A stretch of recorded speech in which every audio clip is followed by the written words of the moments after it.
has not been addressed. If you could also address that. No other senator? Okay. IG, you can respond. Thank you very much, Chair. It is true that there are a number of questions that have not been replied to, but we were also listening to the Honorable Senator of Saburu on the matters that he was also raising that are also serious matters. But going back to Honorable Senator Sivona on the matters of tear gas canisters and the other government stores, let me say this in a very, very broad way, that all government stores have got a procedure through which the storage is done, any issuance is done, there is a procedure, and even once whatever the exercise is over, how they are returned and accounted for. That procedure is there. Honorable Chair and members, it is true that in the course of duty, we have lost some of our government stores, including tear gas canisters. They have been lost. During the fracas and skirmishes that ordinarily happen when protests or anything else turns ugly, anything can happen. We have even lost guns here, this country, and then they are recovered later on. So the issue here is that once a store of that nature is lost, an investigation is also commenced so that we can be able to establish the facts as they are. How many, who was holding that? Why is it that it got lost?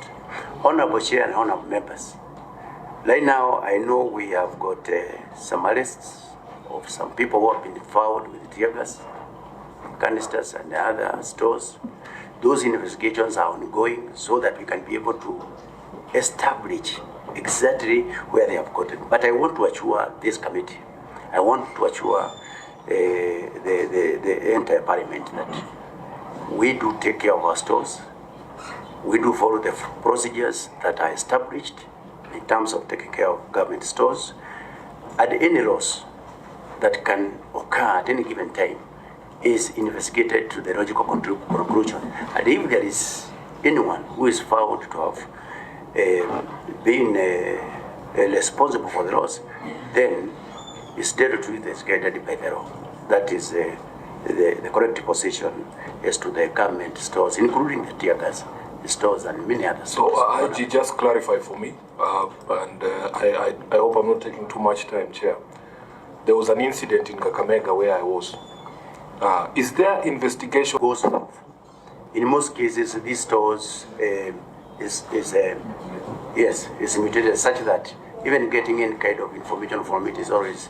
Are those stores serialized? Finally, is there a serial number on a canister? Yes, they are serialized. So when they are issued, is there a record that serial number 345 has gone out? Yes, has gone out. So that even if it's obliterated, IG, you can tell that this is the canister that came from so and so. Exactly. That is what we are on, your Honorable Chair, because you see these canisters are distributed throughout the country. As I said, we have got 1,300 police stations and the other formations that of the police, and they have all these stores. So when we are investigating, it's quite an elaborate way of dealing with these issues. Because we cannot say that because it happened in the Western region, probably it came from Western region. But there's a serial number, IG. There's a serial number to each canister. Yes. And you have confirmed to us that when it leaves a police station, it doesn't matter which one of the police stations it is, there is a record that serial number this to this has been issued, right? That's exactly what so it is very possible for you to establish where that canister came from. Very, very, very true, Honorable Chair. And this is why I'm saying we have even arrested some people with tear gas canisters. They are in our cells, and those investigations are ongoing because we want to go back up and find the origin of that canister, and then it will be able to inform us much more in terms of why, where, who did what, and then that way we can be able to take the appropriate measures as required, Honorable Chair. The other question that is also remaining is the pattern of attacks. Yes, a pattern of attacks in this country by goons. But before I go there, let me mention this. Number one, as a starting point, the question that was raised by Honorable Senator Fatuma Dolo. There is no one in the Republic of Kenya who is above the law. No, the governor of Isiolo is above the law. And I will put on record. Honorable Chair. Senator Dulo, allow the IG to respond. Thank you, Honorable Chair. As I've said, there is no one who is above the law. And as the DCI has indicated, let us allow the investigations to go on. If the investigations point to the governor of Isiolo, then rest assured that he will have to record his statements. And if it's connected with what we are investigating, then we will go ahead and do what the service is supposed to do. So, Honorable Chair and Honorable Members, there is no one in the Republic of Kenya who is above the law. That is the correct position. That is the position of the National Police Service, the position of the Inspector General. Chair. What's your point of order, Senator? Chair, with all due respect to IG, you have all the evidence with you. You have the clip where the governor said, I know who did the shooting.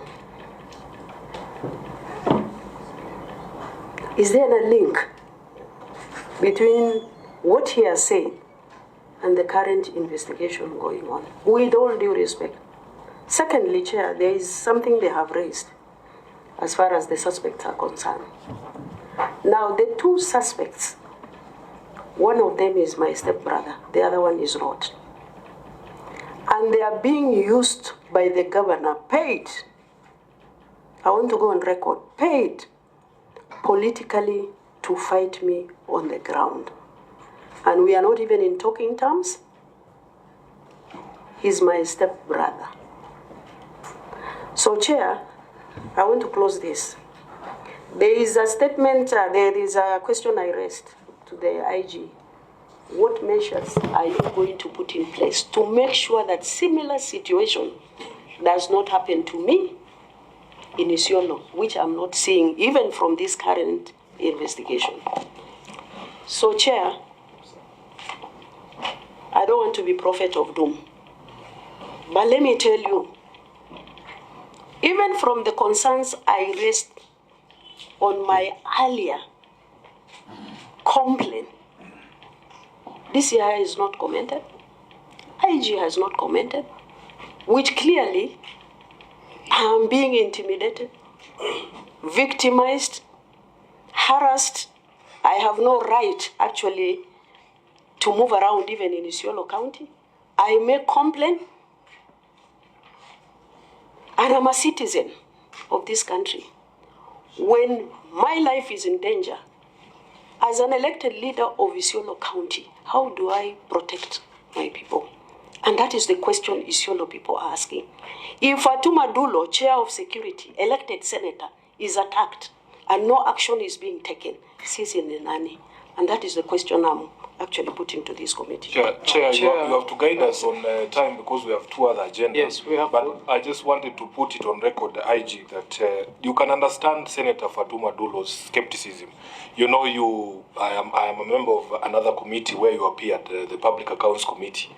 And you came there and you gave an assurance that if this, any Senate committee gives you a directive, for instance, to produce a governor, you would produce him. Now, IG, this is where the skepticism of Fatuma Dulo comes in, that somehow these governors are above the law. We gave you a directive to produce the governor of Samburu. You told us you couldn't find him, and we could see on live television he's at State House. All you need to do is to just wait for him outside State House and bring him to the Senate. He comes and starts taking videos outside the Senate. There's a parliament police here. And your officers are saying they can't see the governor of Samburu until we had to take it upon ourselves to try and effect a citizen's arrest. Unfortunately, he has a very good spring in his step. And he fled. We gave you a directive, IG, to produce the governor of Nairobi. You fail to produce, you pretend like you don't know where the governor of Nairobi is, IG. And this is why Fatuma Dulo, Senator of Isiolo, is saying, somehow these governors are above the law. When it comes to arresting senators, I remember the humiliation that my minority leader, the Honorable Stuart Mazayo, went through when we were protesting here. Your staff manhandled him. We senators know we are not above the law, but surely there is a pattern here, IG, that brings that skepticism, that somehow you are avoiding bringing governors to account.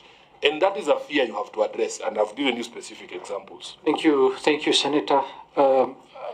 IG, you can see how emotive senators are on this issue. As you respond to the matters raised by Senator Dulo and Senator Sifuna on whether or not if the governors are above the law, we know you've actually made it very clear they are not. But it seems there's some, in some way, action is not being taken against certain governors when they've been accused of some offenses. As you address that, and as these investigations are ongoing, can you also tell this committee, because Senator Dulo has repeatedly stated here that as the Senator of Isiolo County, she does not feel safe going back to Isiolo, and her security is not guaranteed. What steps has the National Police Service taken to guarantee the security of the Senator, her staff, and her supporters in Isiolo? If you could also elaborate on that, will be very important. IG, please proceed. Thank you very much, Honorable Chair and Honorable members. Number one, let me start by saying that, as I've said there before, there's no one who is above the law. The two governors was here for Governor Nairobi, remember, and finally he came to you, the governor for Saburu. He was here. Yes, you know what happened. But the bottom line is one, Honorable Chair and Honorable members. There is nobody who is above the law. That is the way it is. And what has been raised by Honorable Fatuma Dulo, the Senator for Isiolo, they are, weighty issues on matter of security. And what the National Police Service has done to address the issues of security actually throughout the Republic of Kenya. And I've said that our country is safe, but we have areas that require specific actions to ensure that they are safe. For example, in Isiolo, in Meru, in Laikipia, and even in Saburu. These are areas that we have had problems with the number one, cattle rustling, and also availability of illicit small arms and light weapons in those areas. So what is it that the National Police Service has done to control that? Looking at what we did in the North Rift, including the areas of Marakwet and other areas that were very much disturbed for a lengthy period of time, which are now quiet. That is exactly what we have instituted to address the issues that are in Isiolo, to address the issues that are in Meru, and to address the issues that are in Laikipia and even Saburu. We have operation in all those areas that are ongoing. Number one, to ensure that the people of Meru, their animals are safe. And for quite some time since I instituted that operation, we have not experienced losses of animals in Isiolo, in Meru. We have recovered a substantial number of animals in the Mukogodo area, an area that has been very notorious, where animals stolen in the other areas are hidden because it is clear that the security agencies cannot be able to reach. We have big operations in those areas. And even to ensure that that area gets additional security so that we can be able to mop up the illegal firearms that are to be found in the areas of Isiolo, which is an area where the Honorable Senator Fatuma Duro is the elected senator. We have teams, and we have collected several firearms from that end. Right now, I have directed that the trainees, the recruits, who are currently undergoing training in the Ebakasi A campus, formerly the APTC, they are already there undergoing the practical part of their training.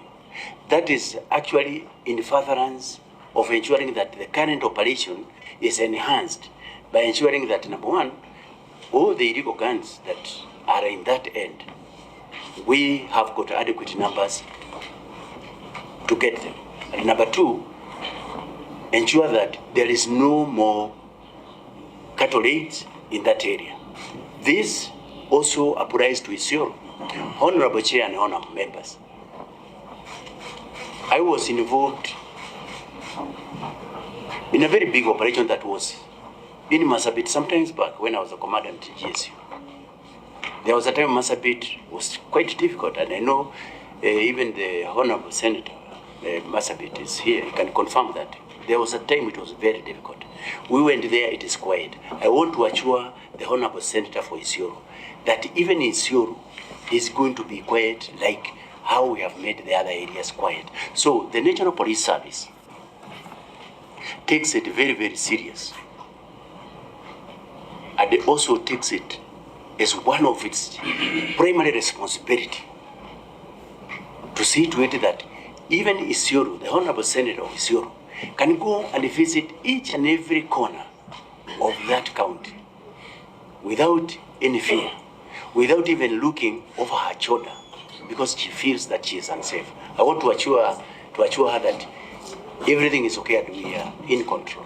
The same case applies to Laikipia, and the same case even applies to Zaburu, where I have operated there before and there were serious challenges. But now things are much better. Thank you very much. Thank you, IG. And I think we will take it as your personal guarantee and submission that you have actually stated that you're going to provide adequate security for Senator Dulo as she conducts her political business in Isiolo, and we appreciate that. Before I allow the other senators to go on record and we move on to the next issue of Senator Otsotsi, first of all, for those senators who are asking about the letter from Murkomen, we have received the letter from Murkomen giving his apologies for not being able to attend today. Before I allow the senators to go on record, I just have one final question for the IG. The Speaker of the House had directed your office to file a report after 14 days on this matter of Dulo. I just want to understand why your office failed to comply with the directive to submit a report within 14 days. IG. Thank you very much, Honorable Chair and Honorable members. I want to confirm to this committee that the report was submitted, but maybe along the line there was somewhere where it had not been received. But I remember signing that report. And it is, if you look at probably at the records, you'll find that the report was here before the 14 days were over. Chair, okay, we will confirm with the clerk. What report will be there when investigation is done even today? There's no report. Very well. One moment, you have not even gone on record, Senator Eddy. Can I allow you people to go on record first of all? The senators who are here, starting from Senator Faki, please go on record so that we can proceed. Thank you, Chair. Good morning, IG and your team. Senator Mohamed Faki, Munyaji, Mombasa County.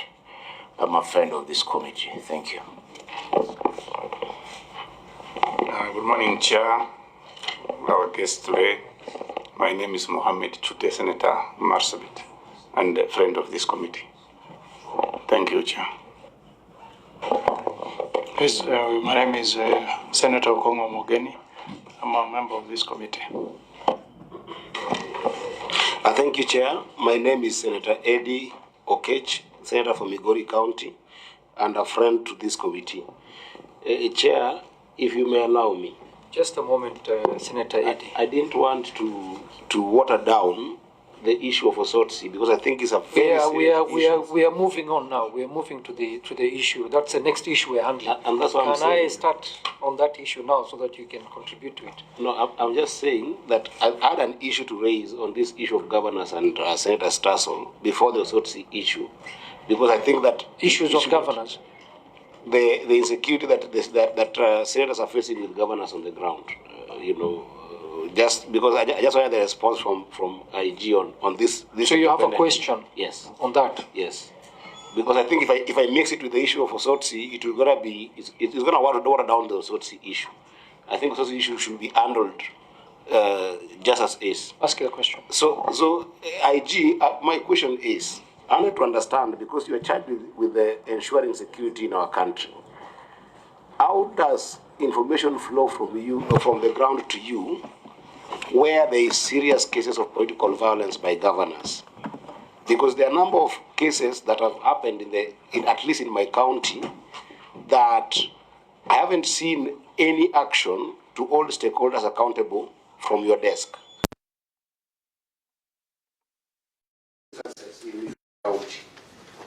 In February, there was an incident where the governor of Migori County and the MP of Sula West were engaged in serious violence initiated by the governor, and we had one death and several injuries of young people in Migori County. Last year, in Uriri, there was another incident where the same governor had a serious confrontation with the MP of the area in a funeral, that several women were injured. They don't have limbs now, in a place called Central Kanyamkago, not Kanyamkago.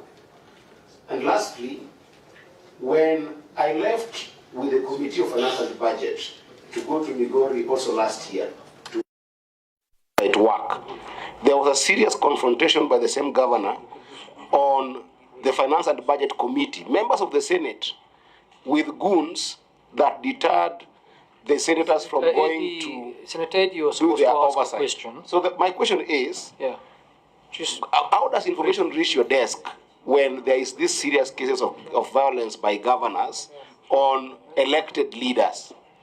Because if they happen and they're not taken care of in terms of accountability, does it mean that there's no security architecture on the ground from your desk? Thank you, Senator. IG, very briefly, if you could address that so that we can move on. Thank you very much, Honorable Chair and Honorable Members. And also, we want to appreciate the Center for Migori for that very, very, valid questions. Number one, what I would like to say on this is that we have got a very, very elaborate way of communication through which the NPS, the National Police Service, communicates from where I sit to the lowest levels. That communication is there. Number two, I am sure that investigations must have been opened on this, but there's something, Chair, that if allowed, you can be able to answer to the questions raised, specific questions on what has been raised by the Senator Migori. But my assurance to this committee is that there is an elaborate communication from bottom to the top, and even from top to the bottom, and even horizontally. Those communications are there.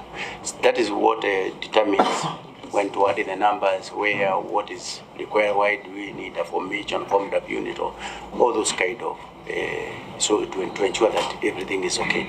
But on specific questions, probably we would request, Chair, if we can be given time, we can be able now to answer to them. Very well, IG. Senator Eddy, we're going to give the IG some time to respond to these matters in details. Honorable Senators, we're going to proceed to the next matter that we want to deliberate and interrogate today. The attack on the Senator for Vihiga County, Senator Geoffrey Osotsi, CPS MP, which occurred at the West End Mall in Kisumu County on Wednesday, April 8, 2026. The committee notes with concern an emerging pattern of targeted, politically motivated attacks against various leaders. IG, at this point, I will give you an opportunity to make your opening statement, and then we will proceed. What's your point of order, Senator Osotsi? Chair, I had said earlier that I have a preliminary issue to raise before the IG comes in, and I hope you will give me some time to execute it. The point is that I am the victim, and I thank God that I'm still alive. By now, we would be talking about a by-election in Vihiga. And I think the committee should give me some leeway on this matter. My concern is that this matter, as much as is a security issue, is largely political. And the people who bear political accountability in this ministry is a cabinet secretary and the principal secretary. I think from what I know, Chair, the police led by the DIG and the team, the top officers, will not be the appropriate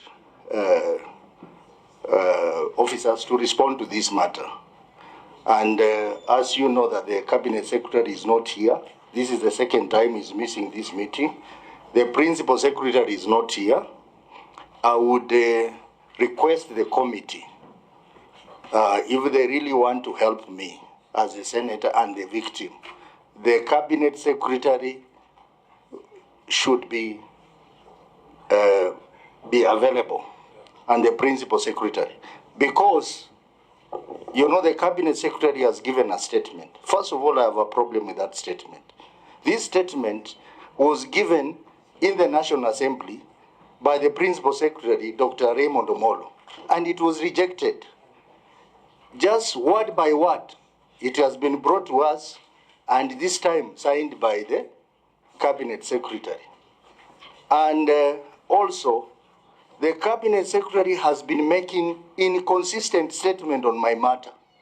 The other day, he claimed that these assailants had run out of the country. The information I have, and which is being provided by the people of Kisumu, is that these assailants, some of them are in Kisumu, others have been transported to Nakuru.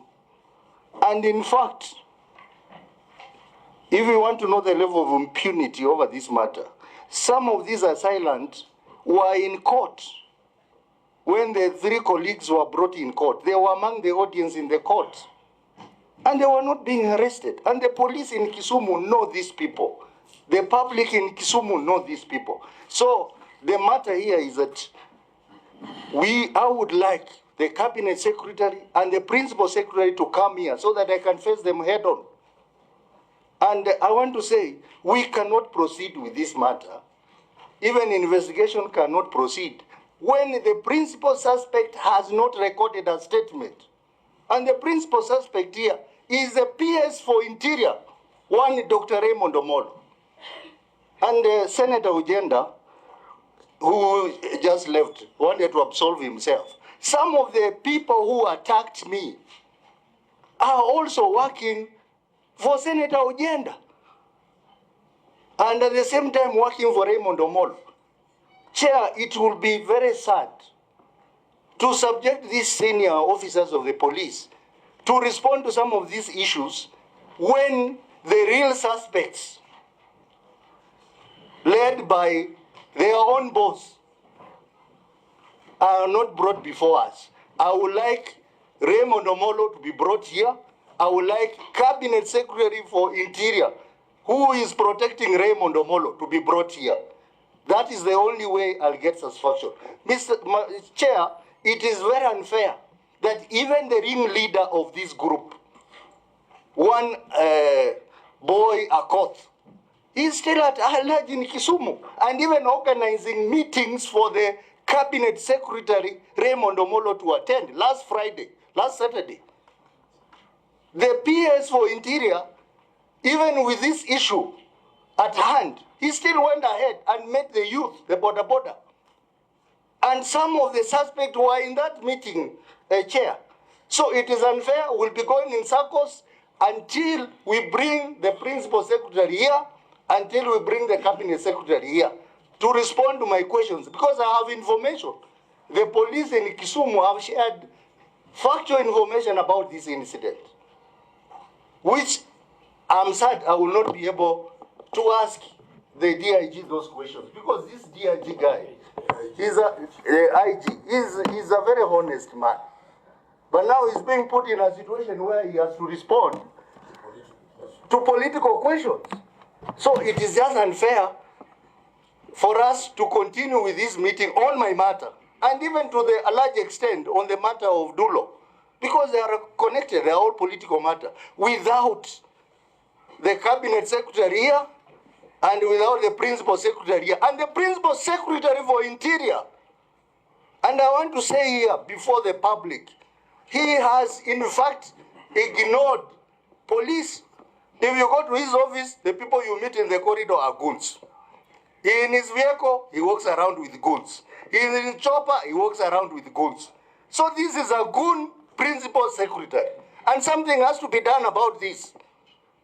I'm talking as a victim, and I'm talking as a person who has knowledge of what is happening. So, Chair, it will be very unfair to continue with this meeting without these two important people who bear political accountability. Thank you very much, Senator. All I need is an assurance, all I need from the IG is that we are going back to Kisumu on Sunday. And we want an assurance that the police will protect us in Kisumu on Sunday. That is the only assurance I need. But on my matter, I want the two people to be brought before this committee as soon as possible. Thank you, Senator Osotsi. Chair, maybe just briefly. Well, I wanted just to address the issues that have been raised by Senator Osotsi. Chair, then open the floor. Don't you want us to? Can I finish so that you can?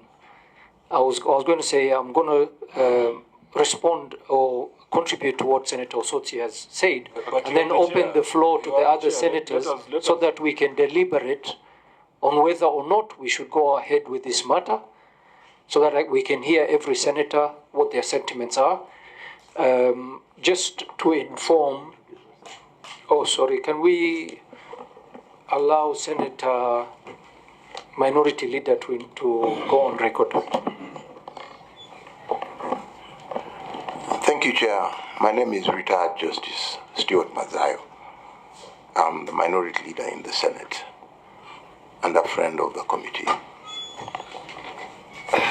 Honorable Senators, Senator Omtata, please go on record.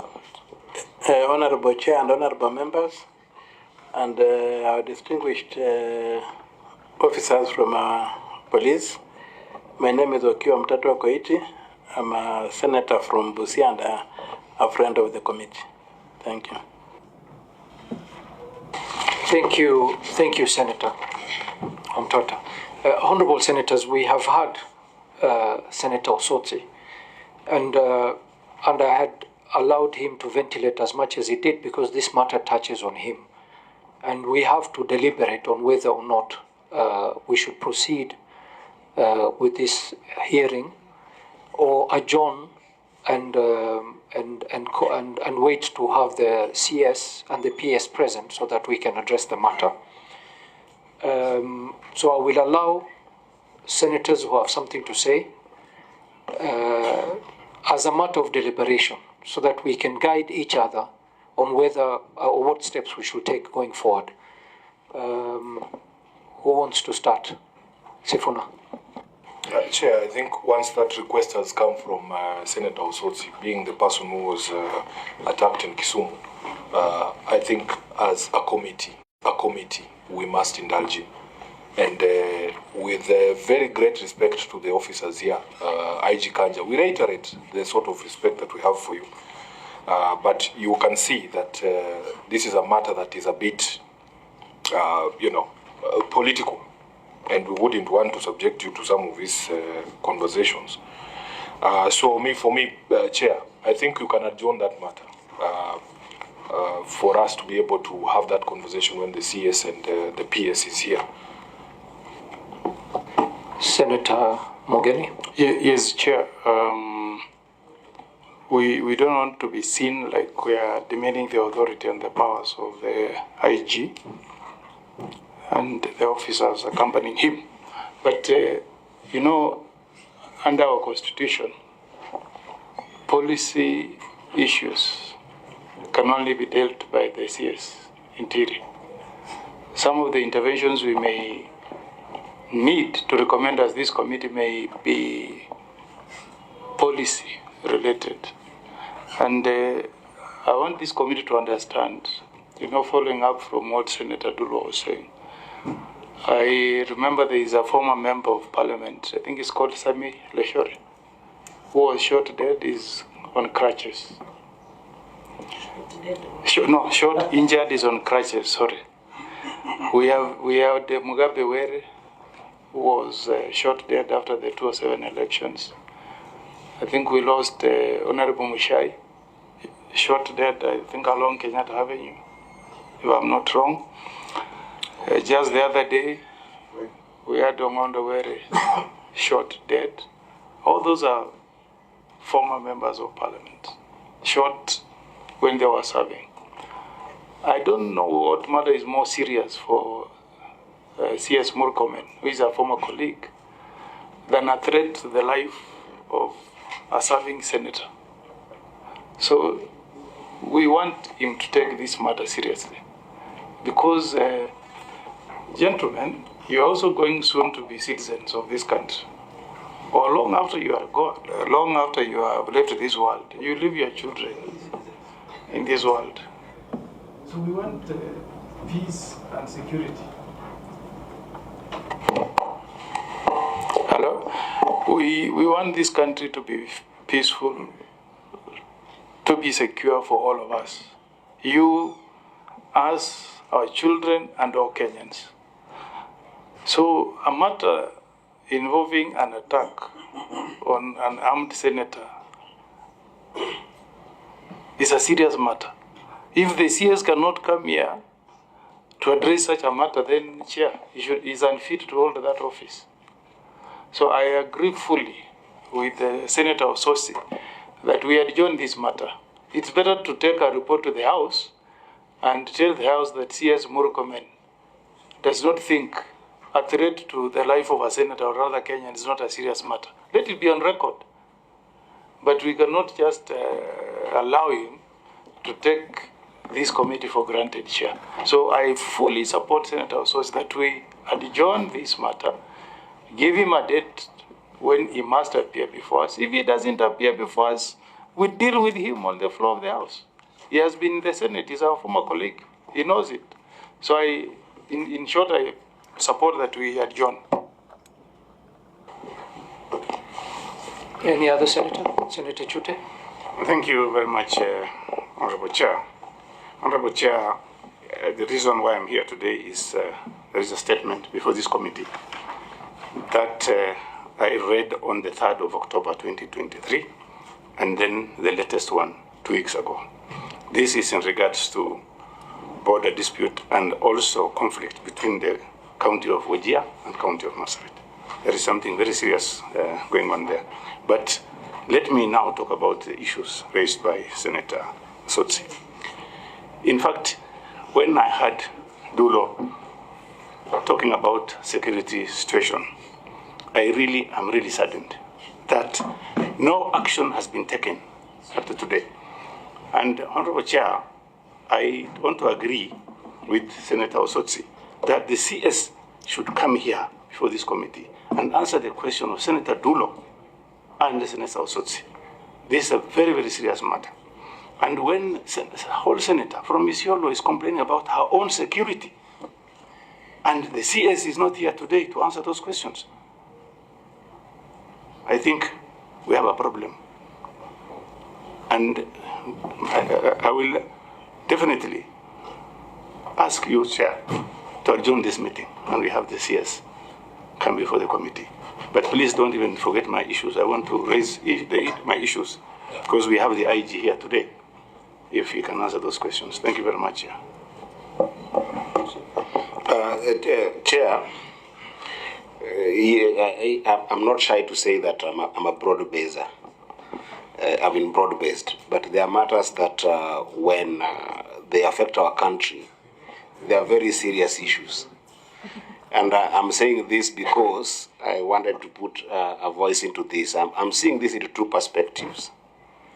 Number one, Chair, what happened to Senator Osotsi must be condemned in the strongest term possible, not only because it happened to him as an individual, but also because it shows a serious porosity in our security infrastructure if an elected member of parliament can be attacked in the manner in which Senator Osotsi was attacked.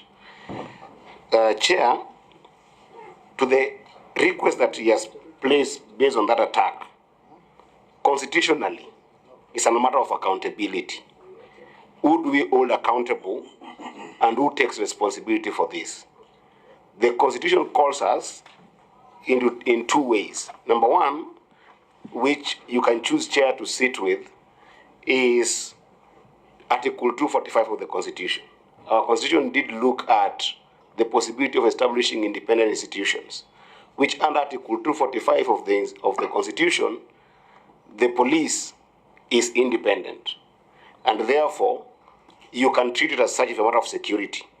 But to the best of my understanding, these committees will subject this issue to Article 153, because Article 153 on decisions, responsibility, and accountability of a cabinet secretary, it says under 153(2) that a cabinet secretary shall attend before a committee of the National Assembly or the Senate when required by the committee and answer any question concerning a matter for which the cabinet secretary is responsible for. And this matter is a matter of security to a politically elected leader. So if we were going with Article 245, it would be right to have the IG and the team respond to this. But given the magnitude of this issue, I think it will be fair to subject it to Article 153 of the Constitution and have the Cabinet Secretary, not even the Principal Secretary, it is the Cabinet Secretary who would be liable to respond to this issue. I rest my case, Chair. That's my piece of advice. Thank you, Senator. Yes, Senator Stuart Mazayo.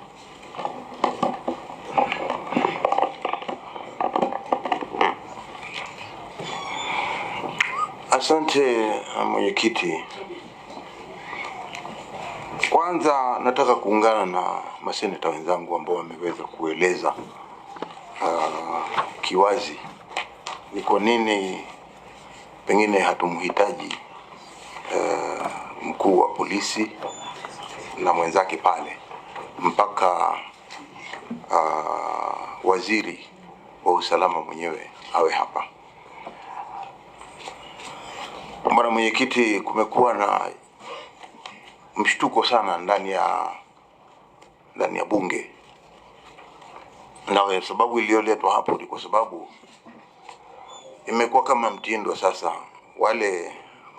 Wale maseneta, nikiongea kama kiongozi ndani ya bunge la Senate, wameweza kuleta hoja zao za kuhofia maisha yao. Ya kwanza, bwana mwenyekiti, ni dada yangu Fatma Dulo, seneta wa Isiolo, alileta hilo swala ndani ya bunge la Senate na kusema kwamba maisha yake pia yako hatarini, mpaka ikabidi speaker aseme aongezwe wale ambao watamlinda. Jambo kama hili la kuweza kutishia mbunge ama anayetetea wananchi nje akiwa ndani ya bunge la Senate ni la kusikitisha, hususan wale ambao wanaongea ndani ya bunge, alafu baada ya hapo inakuwa vihoja wakiwa wameenda huko kwao. Ni jambo la kusikitisha kuweza kutishia mama ambaye ni representative, yeye ni senator ndani ya bunge la Senate waweza kutishiwa maisha yake. Kwa hiyo hicho ni kitendo ambacho sisi sote tunakikemea vilivyo. Cha pili ni kwamba haijapita hata miezi kama 3-4 baada ya baada ya dadangu Fatma Dulo kusema ya kwamba maisha yake kwenye hatari, tumeona kitendo kimetendeka sasa cha kuweza kumuumiza seneta wa Vihiga Godfrey Otsotsi, na sababu zilizofanya yeye kupigwa na majambazi bado hatujaweza kuzifahamu ni nini, lakini tunajua katika Kenya kuna demokrasia na kila mtu ana haki ya kuongea vile anavyotaka, haki ya kujihusisha na mtu anayetaka, na jambo lililotendeka hapo ni jambo la kusikitisha. Na kufikiria hivi sasa wale waliotenda hicho kitendo walionekana kwa CCTV, na jambo la kusikitisha zaidi ni kwamba nyinyi kama walinzi wa sisi kama wananchi bado hakujashikwa mtu ama kuweza kuulizwa maswali watu fulani. Tunasikia tu kuna watu wanahojiwa, wanafanya nini, wameshikwa, wanahojiwa alafu wanawachiliwa.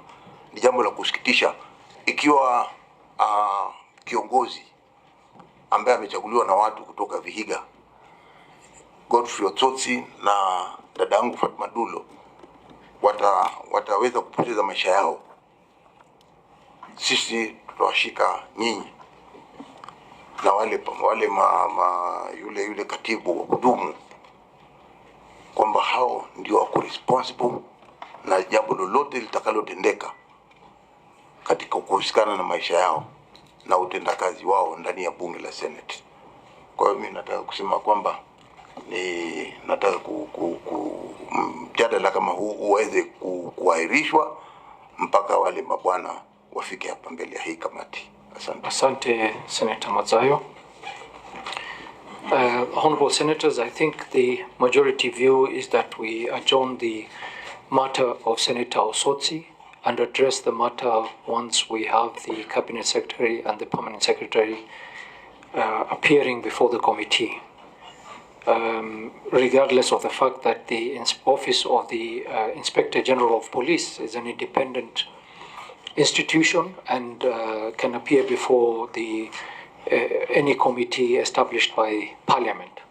So I will take the view of the majority and postpone or defer the matter of Otsotsi until we have the presence of the Cabinet Secretary, the Permanent Secretary, and the IG together. Having said that, we are going to proceed to the other matter on the on the agenda. Yes, Senator Otsotsi. Thank you very much for that decision. But just before I go, because I have another meeting, can the IG respond to my concern about Sunday? Because I, Senator Sifuna here, and a team of leaders, we will be having a peaceful rally in Kisumu. So we just wonder, and given that these goons have been released from prison and the others are still at large, can the IG give us an assurance the police are going to give us protection on Sunday? Senator Otsotsi, I am advised that your request is better put in writing to the IG. What do you mean? The IG is here. They are here. No, I think procedurally, let's officially communicate that it's going to happen, and then. Chair, Chairman, with great respect. What is so hard, for the IG to assure the country that we remain a democracy, that Kenyans have a right to peacefully assemble and do rallies, and that their office will continue to protect Kenyans as they enjoy those democratic rights. Chairman, we have one country. Me, I have no any other country to run to other than this one. We want this country to continue being peaceful, being democratic. And the only way that guarantee can happen is when the office of the IG is there to protect those who are in government and those who are in opposition, because that is the structure of our democracy. So I don't think there is anything unprocedural for him to make that guarantee before the people's representatives. We don't need to do a letter. Now that he's here, let him undertake that the police are committed to ensure that there is peace, law and order in all our political gatherings. Chair, I just want to reinforce what Senator Morgan is saying. The IG of police is here, and as one of the leaders in the Linda Mwananchi team, the IG can also confirm that we always comply with the law. We have issued notices to the police for all our meetings, and in fact, Honorable Chair, I want to confirm here that we were very grateful for the police protection in Busia. We had no problems. In fact, they escorted us into Busia. We had no issues in Nakuru just last weekend. We had an incident in Kakamega, which the IG has assured us that is being investigated. We went to Mombasa. The police were very cooperative. We wrote to the relevant police stations, and they provided security for us. I saw them there myself, and we had no problems. So there is no issue, because the reason why Osoti is saying this is the backdrop of what happened to him in Kisumu. And IG, I'm sure you have seen some of the pronouncements from some of the leaders, not necessarily from Kisumu, but from outside, elected leaders, saying, oh, certain people are undesirable in Kisumu. What Osoti just wants is an assurance that having complied with law, being law-abiding citizens, we just go there and say whatever it is we want to say within the bounds of the law, and we leave. We have no problem with anyone. But since he's here, I don't think it is too much to ask for him to give that assurance, especially in light of what happened to Senator Osoti, who's the one making that request. For me personally, I know the people of Kisumu. I know the people of Kisumu are peaceful people. They have helped the police in terms of investigations, and even the investigating officers in this particular case. I have to disclose the IG. They have been very cooperative. They came all the way from Kisumu to take statements from Senator Osoti. So it is not too much to ask, and I'm sure the IG has already given certain assurances in respect of Senator Dulo's case. We want to hear that assurance from him as well. There's nothing wrong with that. Thank you. Senator Mtata. Yes, Chair. Thank you. I just wanted to underscore the fact that Senator Osoti's request has to be contextualized as an extraordinary situation, as a person. So maybe we could waive any requirement for any formal communication and get the assurance of the IG, which is also good for the public to know that Kisumu is part of Kenya, and then Kenyan can go and transact their business there within the bounds of the law. So I would just request that we get that assurance from the IG that we are going to, it is safe for whoever is going to Kisumu to contact Israel, and this country is not zoned. That there are zones for this or zones for that or zones for the other.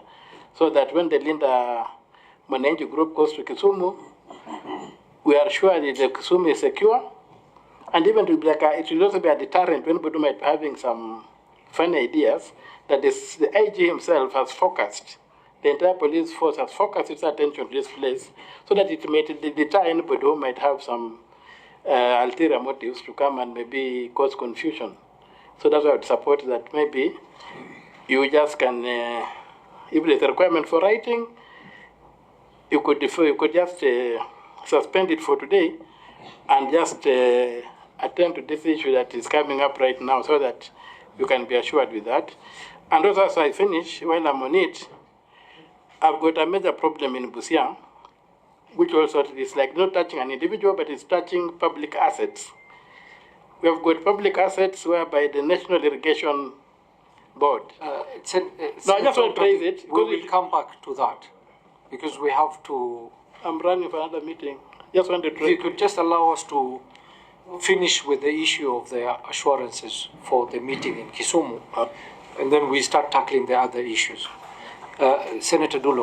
Chair, I agree with the request made by Senator Osoti, because it's within his right. Number two, I think it's good also to follow the law and also not speak from two sides of the mouth, because some few minutes ago we insisted on the letter from CS So it is equally important for the purpose of accountability on the side of police. If anything happens, that communication is important to say that we are here and the police is aware. Yeah. So Senator Sifuna has confirmed he has written. So I think that is in order. Thank you. Very well. IG, maybe if you could address that matter. Thank you very much, Honorable Chair and Honorable members of this very, very important committee of Senate. Let me first of all start by saying what happened to Senator Ososi is not right. Very, very unfortunate. And I want to assure him and the people he represents and the people of Kenya that at the end of the day, everyone who committed an offense there will have his time to start before a court. Also to mention the issues of guns and guns. Honorable Chair and Honorable members, this issue of guns and guns is going to stop. It is going to stop. Because these guns, and we have investigated. I don't want to state here because that's my work to do. We have clearly investigated. We have seen where they come from, who funds, who does what, who is the grassroots organizer and so forth and so on. I want to assure you, Chair, and honorable members, this issue of guns and guns is going to stop. We are serious on that. Number 3, as for the meeting in Kisumu, the meeting, I want to assure that the meeting will be fully secured. But I also equally request from the organizers that let us follow the law. Look at Article 37 of our Constitution. So that even the organizers have got a responsibility to ensure that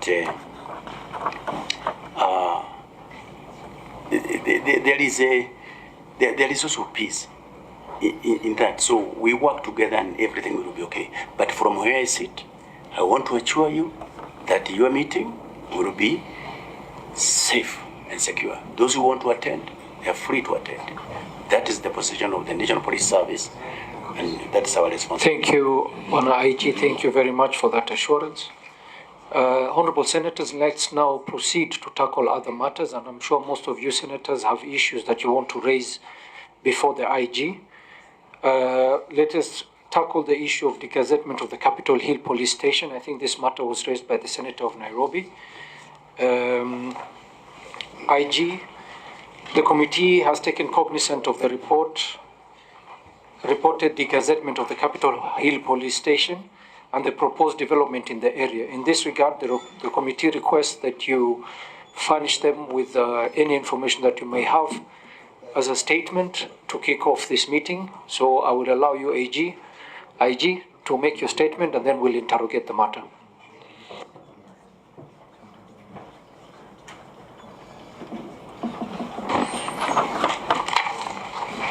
Thank you very much, Honorable Chair.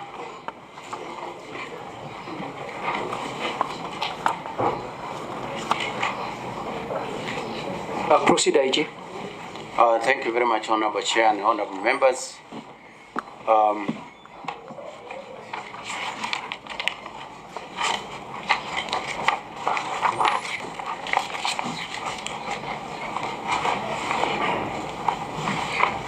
This is the submission by the Inspector General to the Departmental Committee on the National Security, Defense and Foreign Relations on the current status of all police stations within Nairobi County, including the gazettement of Capitol Hill Police Station. Point of order, Chair. Yes. Yeah, I was requesting, Chair, because the response is quite lengthy. If you can, you could go straight to page 17 of your response on the gazettement of Capitol Hill Police Station. and skip the status of the others, just in the interest of time, Chair. Yeah. Yes, IG, please, if you could just do as the senators guided because of time, so that we can also have time to interrogate the matter. Thank you, Chair. Well obliged. The degazettement of the Capitol Hill Police Station and transfer of LR number 209/10531 to the designated entities. 4.1 is the status. I state as follows, Honorable Chair and Honorable Members, that Capitol Hill Police Station was gazetted way back in 2011 by the Kenya Gazette Notice number 3946 of 24th March 2011. Adaladi parcel number LR209/10531, measuring approximately National Treasury as trustee for the National Police Service. 4.2. The chronological sequence of events leading to the degazettement of Capitol Hill Police Station. Number 1, the Principal Secretary of the State Department for Internal Security and National Administration, 5 days later, that was dated 20th June 2025, informed my office of the Cabinet approval authorizing the transfer of the subject parcel of land to 3 entities as follows. Number 1 is Africa Trade Insurance Agency. Number 2 is the financial sector regulators. And number 3, St. John's Ambulance, Kenya. The communication further informed me to initiate the necessary process for the degazettement of the Capitol Hill Police Station and facilitate the transfer of the RAD to the designated institutions. Honorable Chair and Honorable Members, in compliance with the communication, I sought the legal advisory from the Honorable Attorney General, filed my letter reference the NPS/IG SECPOL 2/3/1 volume in short LV into bracket 36 dated 15th July 2025 regarding the proposed degazettement. The Attorney General filed her letter reference AG/CIV/MSL/313/25 dated 11th August 2025, provided a preliminary legal opinion outlining the background, applicable legal considerations, and requisite safeguards to guide the process. Pursuant to the foregoing, and guided by the legal advisory issued by the Principal State Counsel, that's the Honorable Attorney General, I declare the said parcel of land redundant for police use and would like to assure the committee that there will be no gap in the provision of policing services in the area, which will now be provided by Kilimani Police Station, Kenyatta Hostel Police Post, Golf Course Police Post, and the Kemri Patrol Base. All these are other Kilimani Police Station. So the area is fully taken care of in matters policy. Consequently, I communicated the matter to the Deputy Inspector General, Kenya Police Service, filed my letter NPS/IG/SECPOL 2/3/1 volume in short LV1 that 7 dated 1st April 2026, informing him to immediately initiate a structured handing over process of the station, including the transfer and proper documentation of all police records, relocation of all administrative and operational functions, and the redeployment of the officers to facilitate the planned degazettement of Capitol Hill Police Station. And subsequently, surrender the title deed to enable the transfer of the land to aforementioned entities. In view of the above, this is my submission to the Honorable Committee regarding the actions undertaken by the National Police Service in compliance with the Cabinet approval. I submit. Thank you, IG. Senator Sifuna. Yeah, thank you, Chair. First of all, it is very concerning, IG, that this is public property. You have confirmed in your response there that the title was held by the PS State Department of National Treasury as trustee for the National Police Service. What I want to understand, Chair, and maybe the Secretariat can confirm. Number one, who is this Africa Trade Insurance Agency? Is it a public body or a private entity? Same as financial sector regulators and St. John Ambulance Kenya. And because you have said that the transfer of the subject parcel is to these three entities, can you confirm whether the land is being subdivided or it's being owned jointly, and the specifics of that? Number two, IG, you have referenced some documents here, and I was very specific to the clerk that in your response you must attach this documentation, the correspondence. So can we confirm, clerk, whether the communication from the PS State Department of Internal Security dated 20th June 2025 has been provided to the committee? Number two, whether the letter seeking legal advice from the Honorable Attorney General dated 15th July 2025 regarding the proposed degazettement has been provided to the committee.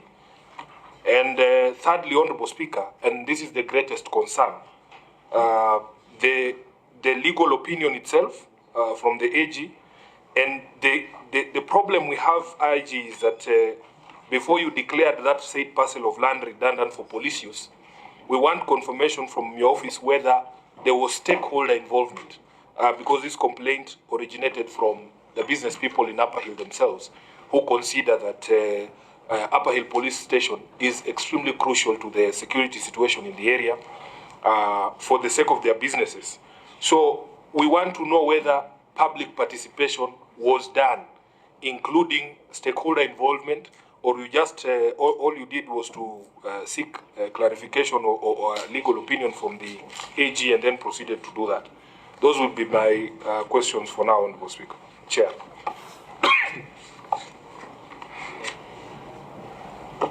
IG.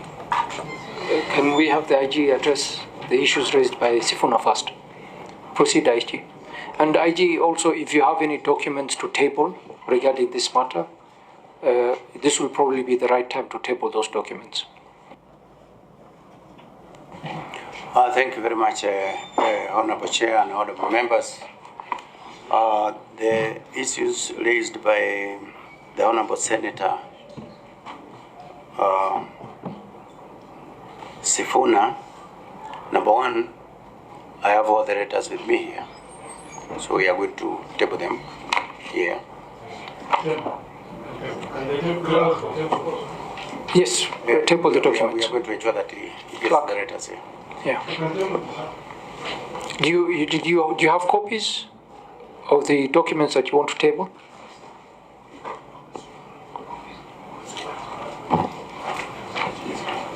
Do you have copies? This is the one. So we're going to have one. So, Honorable Chair, we only have one set here.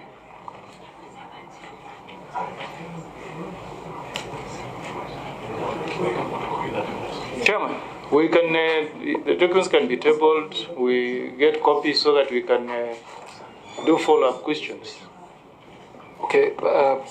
In the as we are waiting for the documents to be circulated, can the IG proceed with the... But let him table the documents so that you can direct the be photocopied for us, so that we can make reference. Clerk, let the IG table the documents and then proceed. Chair, Senator Sifuna has asked for 5 documents. Three documents. I don't know, IG, whether you have the 3 documents. The 3 letters. The 3 letters. Or every letter quoted. If you don't have, then we can. You have them. No, he's saying he has one. No, he hasn't said. He has a single copy of each. He has a single copy of each. IG, to confirm from him. What documents are you tabling? If you can just the heading.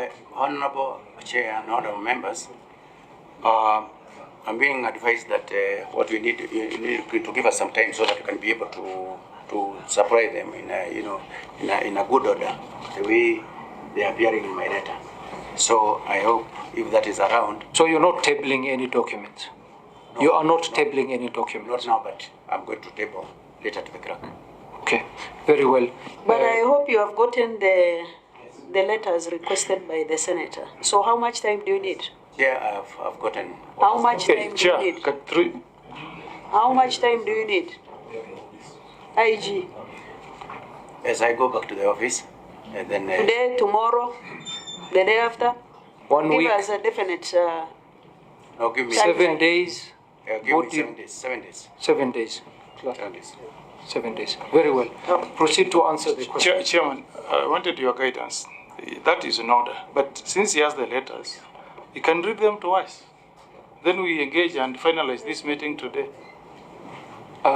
Copies I understand, but he has the letters. Let him read to us the contents of those letters. Okay, let's first allow the IG to respond to the questions raised by Senator Sifuna. IG. Honorable Chair, thank you very much. So I would request, as we have agreed, that get the time to do the documents for the. Yes, you've been provided with 7 days. Yes, within 7 days. Within 7 days. Of course, the letters have got other confidential information that I would wish that we. This is the Senate. You know, there is no issue of it is going to be within the Senate, isn't it? No, I think since we have given IG 7 days for his comfort and our comfort, members I would request to give him the 7 days, let him put his documents together. Please. Then, Chair, let us adjourn. Let them forward the documents to us. We interrogate the matter when we have the documents. No problem. Yeah. No problem. Because, you see, we are the people's representative. We have been asked a question by Senator of Nairobi. We need to prepare a report to the floor. So if he wants time to forward the document, let us adjourn, we give him time, he makes copies, sends to us, then we can interrogate the matter when we have all the documents before us. Chair. Senator Sifuna. You know, IG, we were doing very well. I don't know what has changed. We were doing very well. The letters are here. You just need to table it. And the clerk was already ready to receive. This committee is a committee of security. We understand. We have been through these things before. If you want us to see things in camera, we can kick these guys out. But we need answers for the people. And IG, you know, when it comes to matters of public property, there really is no secret there. There is no secret. It was a police station. It's now going to be no longer a security installation. We just need answers for the people of Nairobi. We were doing so well, Chair. I don't even know where this issue of 7 days came from. The documents are here.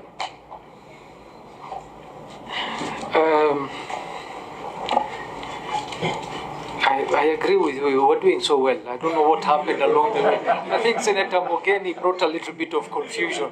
So let us, for purposes of neatness and tidiness, we have agreed to give him the IG 7 days to prepare the documents requested by you, Senator Sifuna. And since he cannot table them now, we give him 7 days to table those documents, and then we interrogate this matter once we are all furnished with the documents. I think that is probably the most tidy way to go about it. Otherwise, we'll just be confusing each other the way we are confusing each other now. So is it your direction that we adjourn this matter? We adjourn this matter okay, and address it once we have the documents, all the letters Before you have been... adjourn, Yes, Senator Umtata. This matter touches me personally because my private office is on Taj Tower, which is next to the police station. So, in fact, when the commotion began, even the police officers were just ambushed. Some of them came to my office to say, what is going on? And the community, the Upper Hill community, in fact, I'm going to advise them to approach you as the Senator of Nairobi to come and raise the issue in the Senate. I felt I was conflicted because I'm right there. And I'm telling you this idea that the patrol post in Kenyatta or whatever can serve us, it cannot. The day Kibet Boy was abducted from my office, I literally ran to that police station to make a report. It's next door. Imagine if I had to go to Kenyatta or to Kilimani or to Kibera. And a police post may not have the services that a police station has. So the idea that that police station can just be casually closed and removed is an issue that is anathema to some of us. So what is being disclosed here is disregard for the people you represent, who includes me in this matter. And so I think this matter should be given the seriousness it deserves. And if possible, I would request this committee to inject any transfer of that title deed to these entities, to issue a resolution that until this matter is resolved here, there should be no transfer of that title deed. I don't know if the committee has got the capacity to do that. I don't know, but that needs to be done. Because this is a very, very important matter. And if you look at the kind of establishments, the kind of properties in that area, it's a very high area. It cannot sit without a police station. It cannot sit without the services of security. So we are very, very worried as people of that area. Senator Umtata, I think we've agreed we are going to handle this matter once all the documents have been furnished to the committee. So let's give that opportunity, and then we can interrogate it even further. Because we can't do it halfway. We have to have the information in detail and in writing for purposes of the committee. The danger that the Senator of Busia is raising is that by the time those 7 days are over, the insecurity matters might have escalated to the fact that to the extent that the title is gone. What preservation orders can you issue so that we stall this process? Because we need to understand, as he has rightly said, who these people are and why we are transferring public property to private entities. I think, members, we can internally look at the status of the property. Yeah. And then once the documents are served with us, we can actually answer those questions and see how we can be able now to take action on whatever you have said. If that is okay. Senator of Nairobi. Senator of Nairobi, sorry, Dulo, you can proceed. We should request also your appearance. Immediately you have submitted your documents so that we can fast track the conversation. As we deliberate, Senator of Nairobi, I think as per the submission by the IG and the title holder of the police station, I think I remember him saying that it's held by Treasury.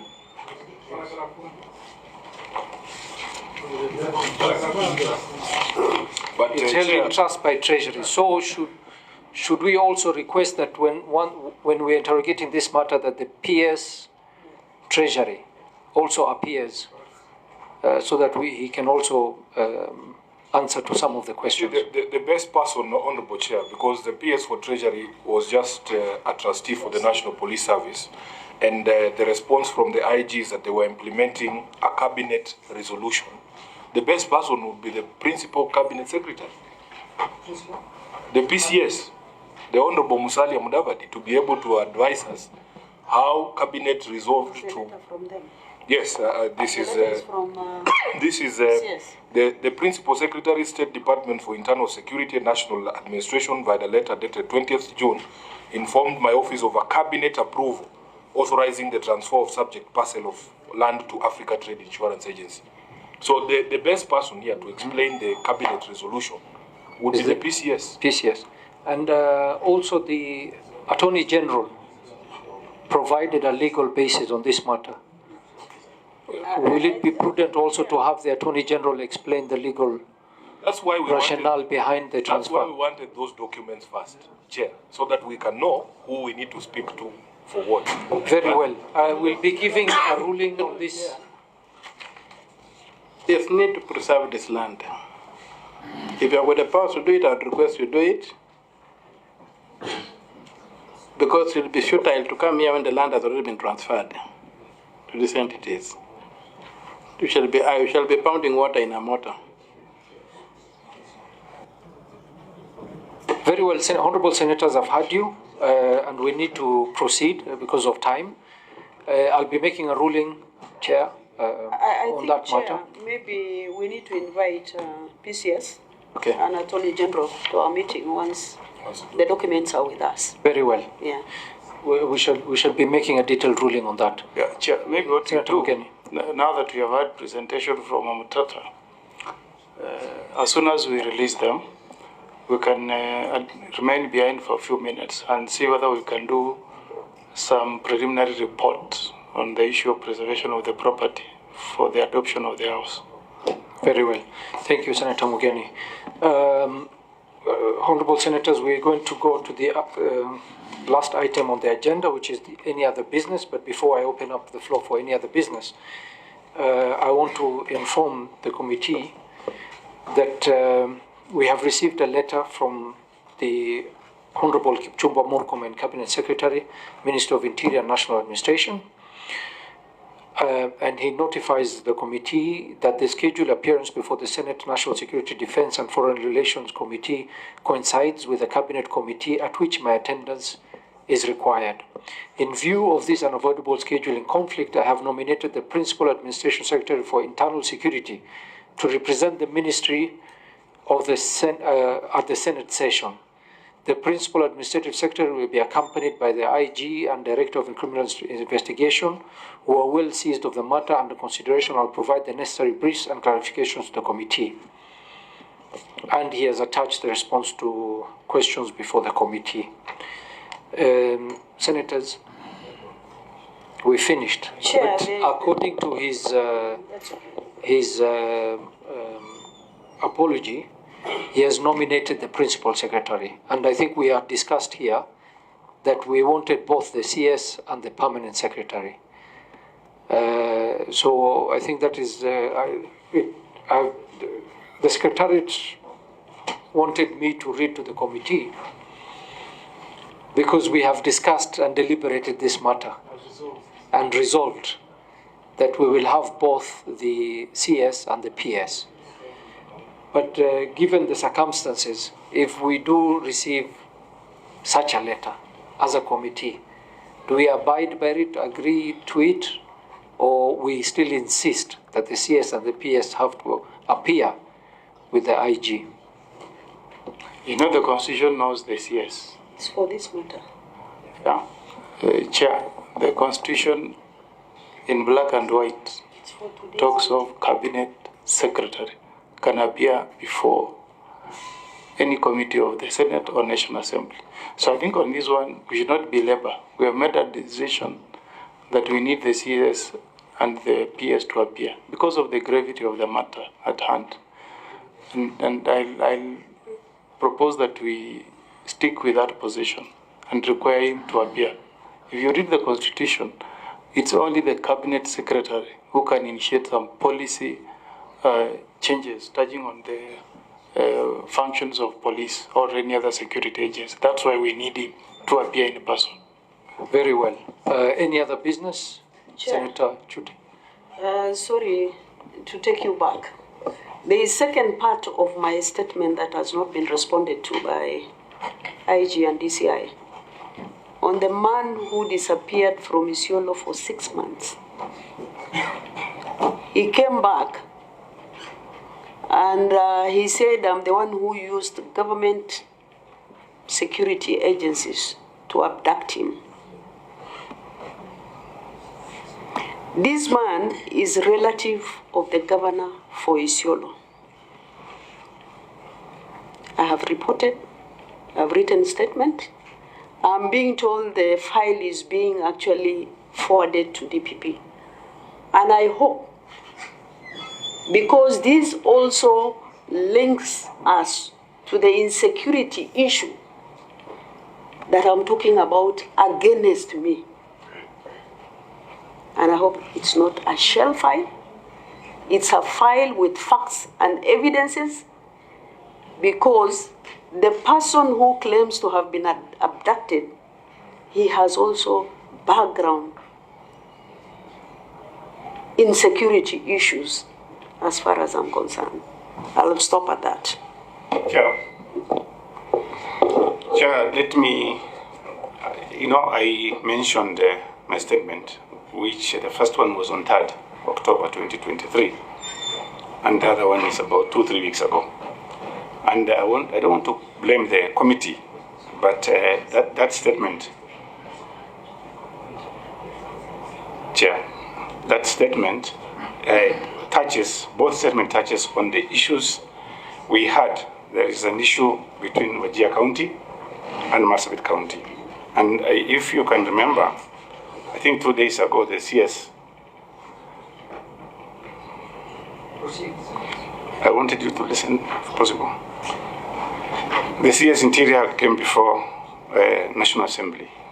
And I wanted, because the IG is here now, if I can ask 2 or 3 questions in that regard, instead of asking him to come back again, if you allow. Chute, proceed, ask the questions, but be brief and precise. Very specific. Yeah, it's very specific. Question.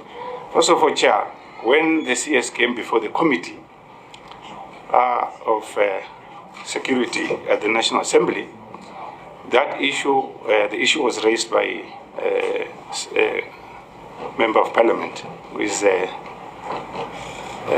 Professor Guyo, and he raised this issue. We know our borders, administrative borders. There is Wajir, very clearly marked, and Marsabit County. The CS then said he has done some small investigation and he has found that the area, there is an RDU camp being built in Marsabit County, funded by CDF from Wajir. So when he was asked, he said he thinks that place, or the investigation shows that that place is in Wajir. Chair, if you go to the border today, Moyale border, if you cross that border and you put the pin, and you send that pin to anybody, they will know that you are in Moyale, but Ethiopia side. So I want to make something very clear today. That area is Marsabit County. So the question I want to ask the IG, we met with the AIG some time back on this issue, and he promised us the construction is going to be stopped. First, I want to know if it has been stopped, and we requested the security officers to be deployed. We don't have any objection. RDU come to be built, constructed in Marsabit County, we will really support it, but not using money from other counties. So my question is, if there has been deployed, that's the thing I wanted to know. Number 2, I want the IG to note, when the security officers from Sololo went to the site, a gentleman called Arab Abdile Abdi threatened the security officers there, and he particularly mentioned the name of the assistant chief from Botod area called Did Jirmo Kalkalo. I want the IG, please take note that if anything happens, the blame should go to that particular person, Arab Abdile Abdi. If you can, if my request would be, please take a statement from this guy, because we don't want conflict between the two communities. Finally, Pana AG, you earlier mentioned that Marsabit is very peaceful, and that is during your time as a GSU in charge. And I want to thank you for that. You've done a very good job. But unfortunately, of late, the problem we are having is from the police officers. Abductions. They have abducted more than 15 young boys from Sololo and Moyale area. Never been found. One was killed, we reported that matter.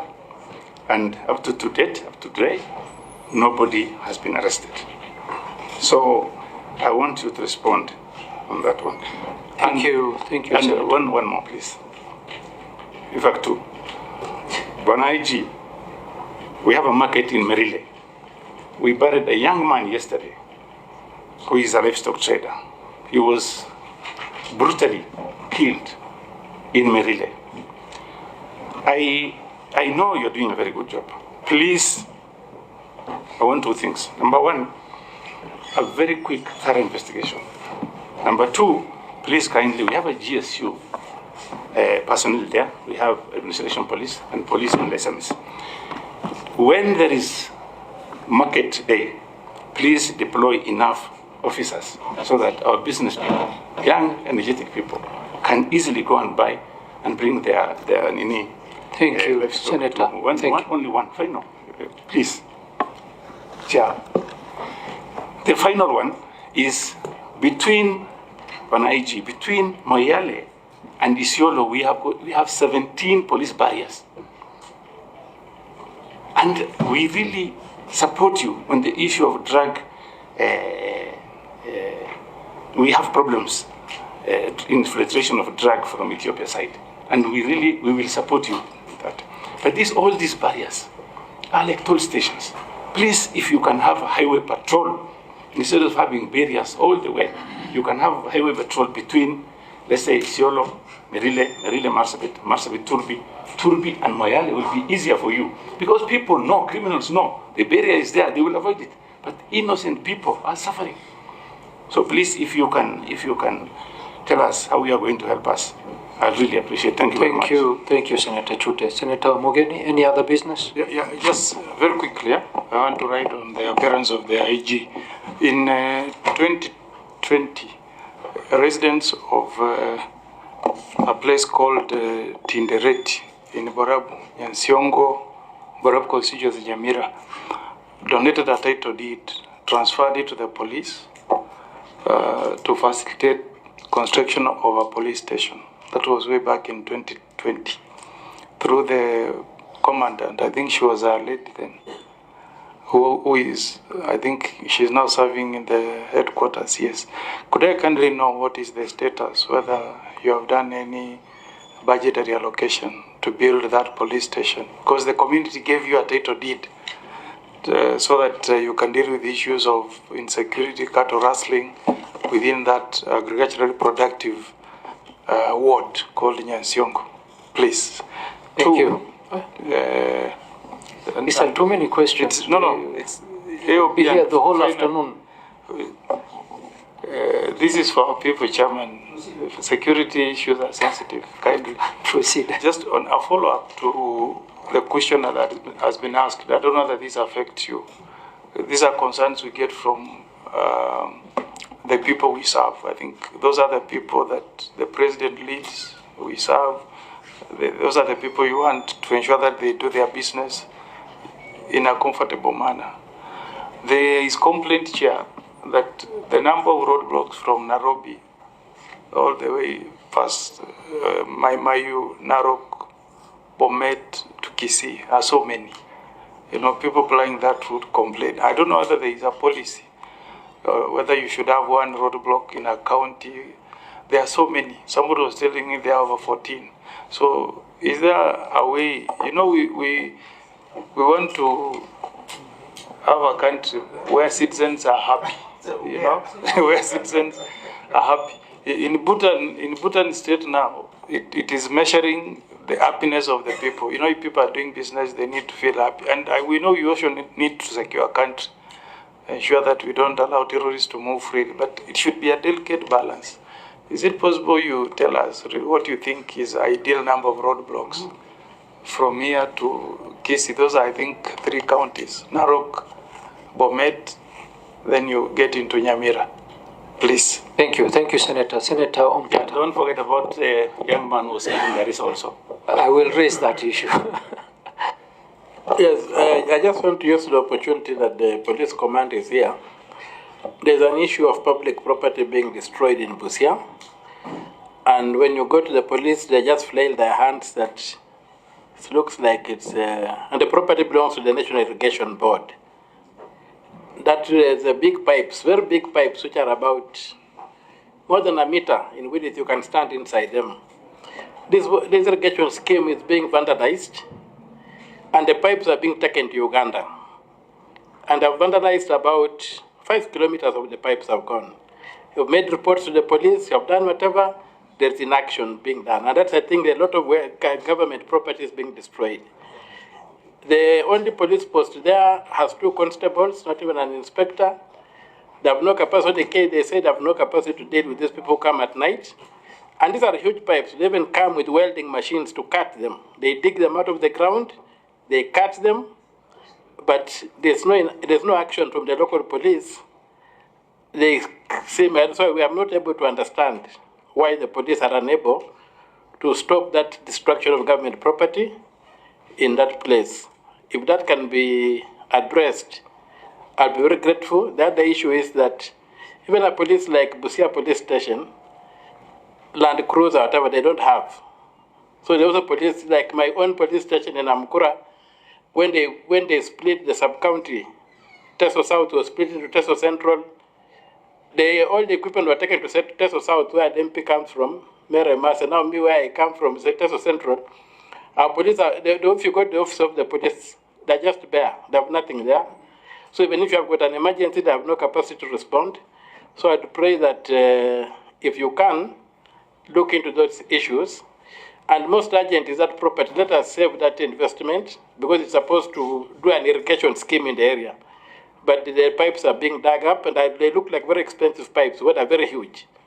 I would pray that you take decisive action. And then there's a police, I don't know how you can call it, it was constructed about 2 kilometers from my house, from my home. The buildings are there, but there are no officers. So we don't know whether we would call it a police station if there are no officers, or what, I don't know how to call that thing. In Amkura, this is under Kwangamor, this is, the location is called Kwangamor. Kwangamor, that's my village, White Rocks. So that thing was built, and it's just there. So I don't know why it has been a problem to deploy officers to that place. That's all, Chair. Thank you, Senator Mtata. And maybe I should also take this opportunity because IG have appeared before the committee. I'm sure you're aware that there was a shooting that took place in Garissa where a young man, 24 years old taxi driver, who was arrested, detained, handcuffed, and then shot by, I think he's an officer at the Criminal Investigation Department. Is it DCI or CID? I don't know if you still use CID. He's a driver at the DCI Garissa who has been at large and on the run. I just want to know if there's any progress in ascertaining where the individual is, if he's been arrested and a statement taken from him, just as an update, because it's been 48 hours since the incident, because now rumors are milling that he's probably being assisted by police officers to run. We don't want such rumors to continue. And also, on the same matter, as raised by Senator Chute and Senator Mugeni, the issue of checkpoints and police roadblocks. Where this incident happened was along the Modika Barak Junction corridor in Garissa. I am informed that it's a stretch of 3 kilometers, and sometimes there are as many as 15 roadblocks. I don't know how true this is. And these checkpoints or roadblocks, there's also a lot of accusation that a lot of harassment takes place and extortion takes place on these checkpoints or roadblocks. If you could please also inform this committee if there's actually a policy in place in terms of number of roadblocks that can be within a county, on a road, and what does the policy state? IG, thank you very much. Thank you very much, Chair and honorable members. The questions that have been raised by the members here, the honorable senators, they are very valid and very, very important questions that actually affects our day-to-day life as a people. So I believe that they need to be given, the highest responsibility in terms of ensuring that whatever is raised here is put into consideration and the best processes put on to ensure that there is a good balance between everything. Because on one part there is security, on the other part we have our freedoms that we must also protect. Chair, honorable members, one of our responsibility of a police officer is the protection and the defense of the rights and freedoms of the people by following the radar processes, procedures by the Police Act, and even by the Constitution and the law. So on the matters, I start with what the chair said. On the matters of Garissa's recent killing, number one, I must say that that was a very, very unfortunate case. Very unfortunate case. And our officers are well guided to always operate within the frameworks of the law, because the law is our defender. And for that reason, when that happened, we called on board immediately the Independent Policing Oversight Authority to take over that kind of investigation and quickly come up with a report. And we, on our part, we are supportive of that process. So we are yet to arrest the young driver, that man, but I want to assure you, Chair, and this committee that it's just a matter of time before we get him. And we are going to get him, and if it is proved that he went against the law, then he will have his time in the or before the court of law to answer to those very serious offense.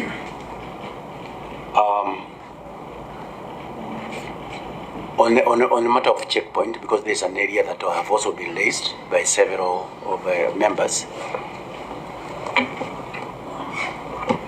On matters roadblock, Section 69A of the Traffic Act states very, very clearly that the Inspector General of Police may by a notice in the Gazette designate a place along the road on which police roadblock may be mounted.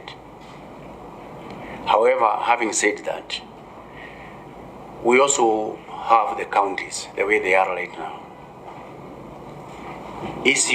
Security issues do arise.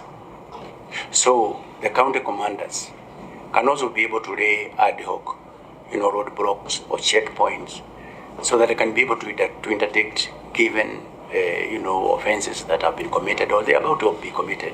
So again, it's a delicate balance. But the truth of the matter is that the Inspector General gazettes those areas that needs to have the checkpoints and the roadblocks. However, I myself, together with these commanders here and the DCI, we are also concerned with the number of the roadblocks and checkpoints that are to be found in a small stretch. For example, from Mombasa to Nairobi, I think we have got around 14 of them. So really, we are looking at that, we ourselves, at our level, to see to it that we only detain what is really very, very necessary, because the county commanders at the same time, they can be able to lay the ad hoc roadblocks if a report is made from another area or a different county that there is an offense that is being committed along a given route, say Mombasa, Nairobi, Busia, or say Nairobi, Garissa, and so forth and so forth. They can still be able to raise those roadblocks, ensure that whatever kind of arrest or checking have been checked, and then once that is done, then we don't need the roadblock to be there. So this is an area that we ourselves we are addressing. On Friday last week, last week, We had a meeting there at the National Police Leadership Academy on Tuesday this week, whereby I had summoned all the county commanders, the regional commanders, and then we met even with the PS, East Africa, State Department for East African Community. We addressed the same issue. And it is true, for example, between Bomet and Narok, there are too many. But at the same time, remember there are those others that are led by the county governments for their own operations here. So it's a tricky area because ours are primarily for security reasons, but for the county government, the forces and others is allowed by the law. But from where we sit, we are ourselves. You can see the steps that we have taken, even having that meeting together with the PS East African, State Department for East Africa, to also advise us on what's the net effect of all these kind of roadblocks. So, Honorable Chair and Honorable Members, that is an area that we ourselves, as the responsible people for security, we are also looking into with a view to reducing what probably could be really unnecessary on our roads. For the Busia police station and many other police stations, the issues of motor transport is a big problem. However, I want to assure you, honorable members, that the government is doing everything possible. And with your support, I am sure each and every police stations within the Republic of Kenya, whereby I say that we have got 1,300, and we have got also the Form W unit, the camps, and many others that are used to provide security in Kenya. We need adequate transport, and the government is actually moving in that speed, and we want to appreciate our president himself, our CS actually. They are dead serious on the provision of transport to the security sector, because that is one way of even dealing with these goons and gangs, by ensuring that enabling the police to be able to move fast. So very soon you are going to see many motor vehicles on our roads, marked police, including from the area, and also be there, I want to remember. So it's an area that we are very much concerned, but at the same time, as my DIG is saying, whatever we are going to get in the interim period, Busia should benefit. Don't forget even illiterate, please. Of course, even illiterate. So that is where we are on matters motor vehicle. Very serious business. We are happy the kind of support that we are getting from the government, because it understands these are some of the equipments that we require as we continue to, number one, to modernize the policing services, and number two, as we continue to ensure that our police stations becomes the centers of excellence through which they offer to the people of Kenya. We must also enable them to do that. Then there is also the question of numbers, where the senator for Busia indicated that there is a police post with some two officers there, and they are all constables.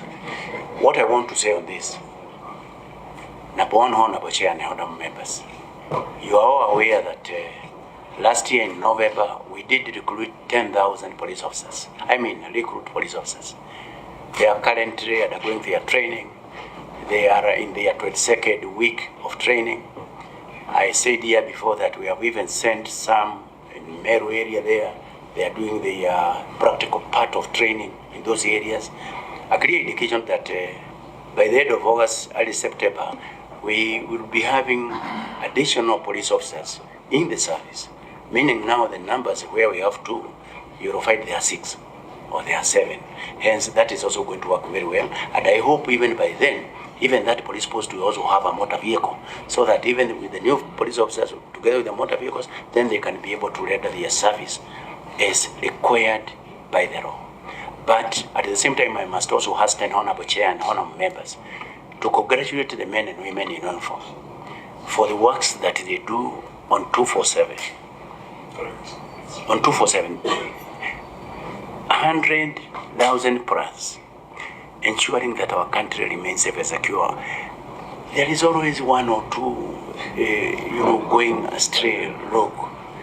But the majority of these officers, including those in Busia, they are doing their best to ensure that everywhere within our republic remains safe and secure. And I want to salute them for a good, well-done job. And I want to encourage them that we are doing everything possible to even ensure that they have adequate numbers of motor vehicles that they require, additional police officers to ensure that they discharge their duties, especially now that we are also preparing ourselves and gearing ourselves as a country to move towards the impending general elections which will be held next year in this country. So these are the measures that we are also putting in place to ensure that even the senator for Isiolo, the issues of security are also well addressed, because we also have adequate numbers deployed in those areas once the recruits also graduate. So this is a step forward, and also to encourage that this committee, you support us so that we can also be able to recruit and train more. Yes, because the numbers are still low. Remember, right now, honorable members and honorable chair, we are studying at 1 police officers to 531 Kenyans. As at now, the United Nations provides for 1 police officer to 450. So you can see we are still way off. So there is need for continuous recruitment so that we can be able to ensure that we move towards that ratio that is required, so that we ensure that the senator of Busia does not meet 2 officers. The senator of Kenya or Busia. Yes, thank you very much for that correction. You will have more officers on the ground because we will be closing the gap from 1 to 531, probably to 1 to 500, to 1 to 480, and so on. So the numbers of officers will definitely grow. So that is our position. Point of information to IG. The number of goons grooming and mushrooming against the police officers is wanting. And I hope you are planning to do something, because election is just coming. Because you will not manage.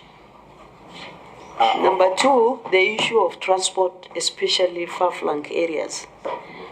And provincial administration, the sub-county administrator, are they called DCCs? Most of them, they don't have transport, and they're supposed to complement each other.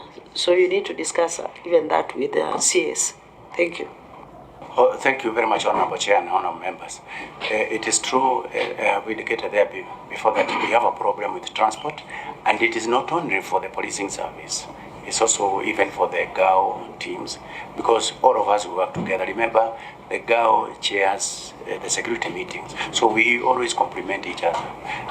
So that is actually the student, but I want to say that this is an area that we want to change very fast, and if any way you can support us, please support us in that direction, and we will forever be grateful if that is done. Then. Police station.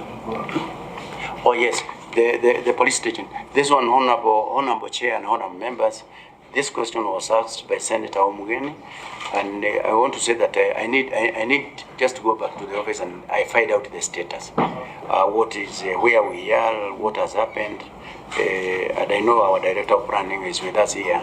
He's just going to check, and then from there I can communicate straight to you on that matter.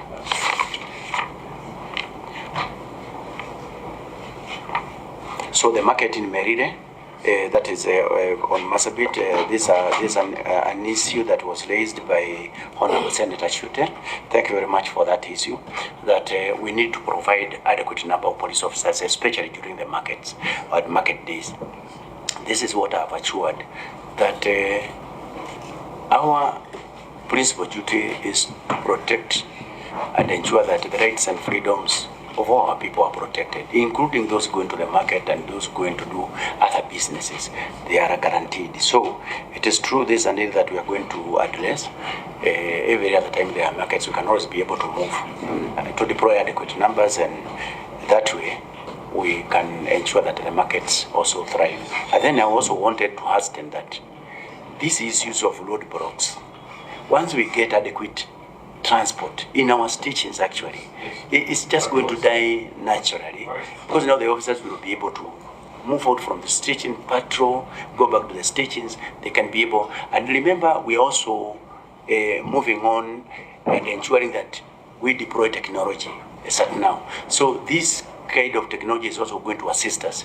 Remember, for example, we are doing it in Nairobi, we are doing it in Mombasa, it's happening in Nakuru, Eldoret, Kisumu, Nyeri, I think parts of Meru, and then from there now we'll also grow it to other centers. So you can see that there is a lot of works that are going on Honorable Chair and Honorable members to ensure that we, as we move forward, we also enhance security, complement security by the use of technology, including in the next 3 months, we should be having the digital will be with us in a manner that anything like what has been raised by Honorable Senator here, you can always raise with the nearest station. It's a matter of, urgency.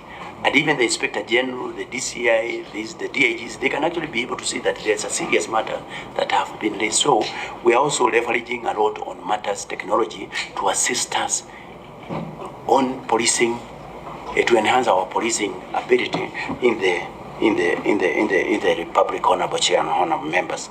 Now there is the issue of abductions that were mentioned in Isiolo, in Marsabit. Honorable Chair. Isiolo also. That the one abducting people using government security. Let me mention all these issues. When Chair and members, the issues of abduction, I want first of all to say this,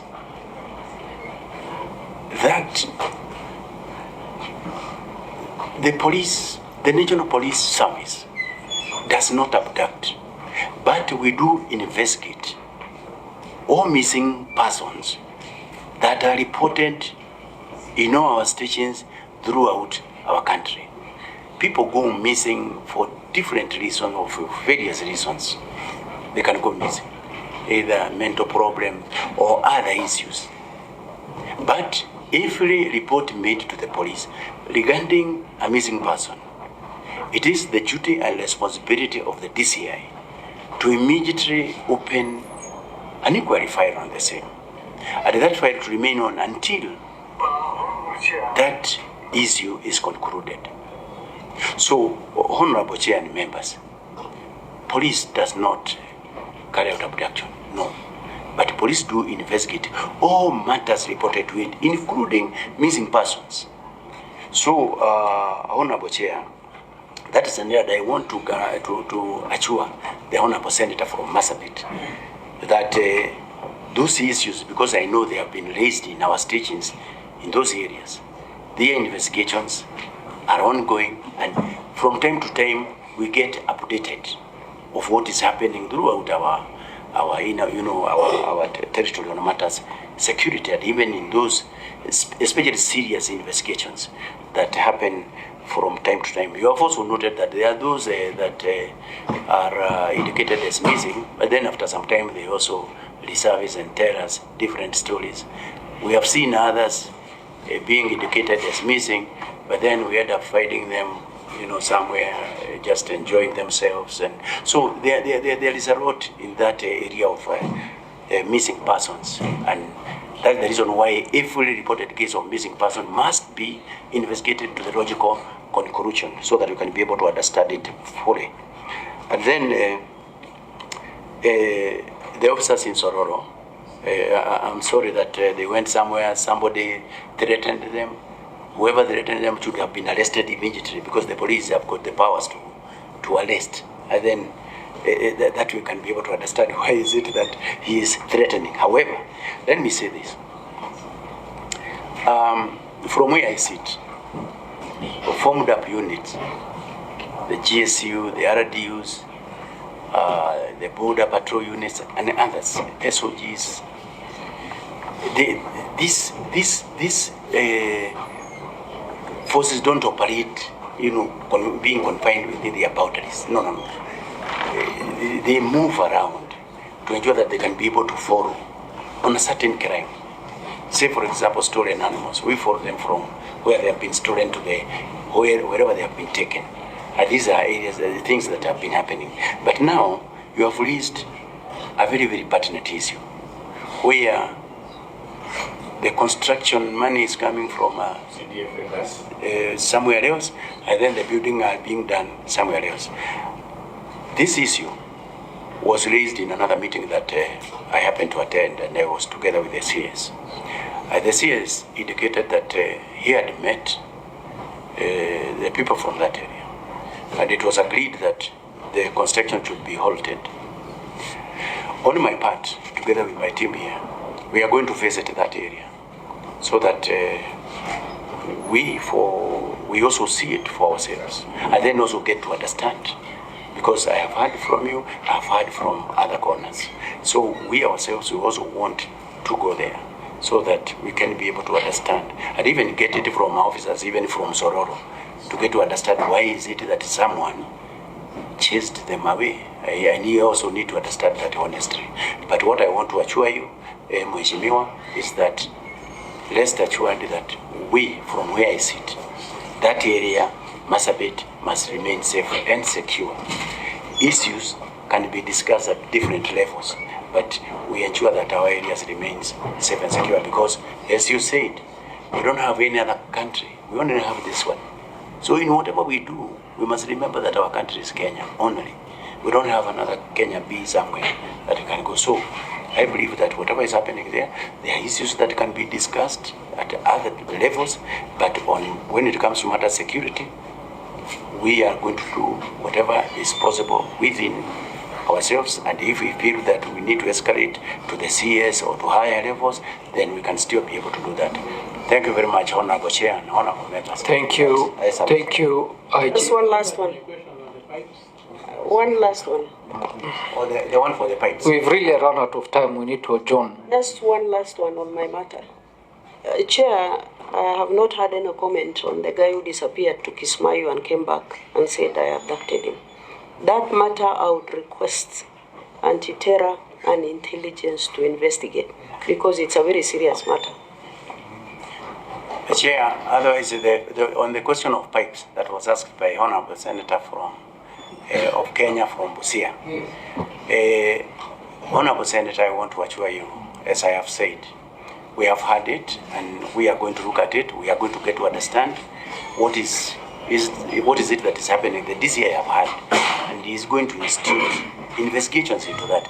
With a view, first of all, we stop and then we investigate, and then we even get the criminals involved in vandalizing government properties and deal with them as guided by the Constitution. Yeah. Yes, we have taken note. Thank you. Thank you. The issue raised by Dulo?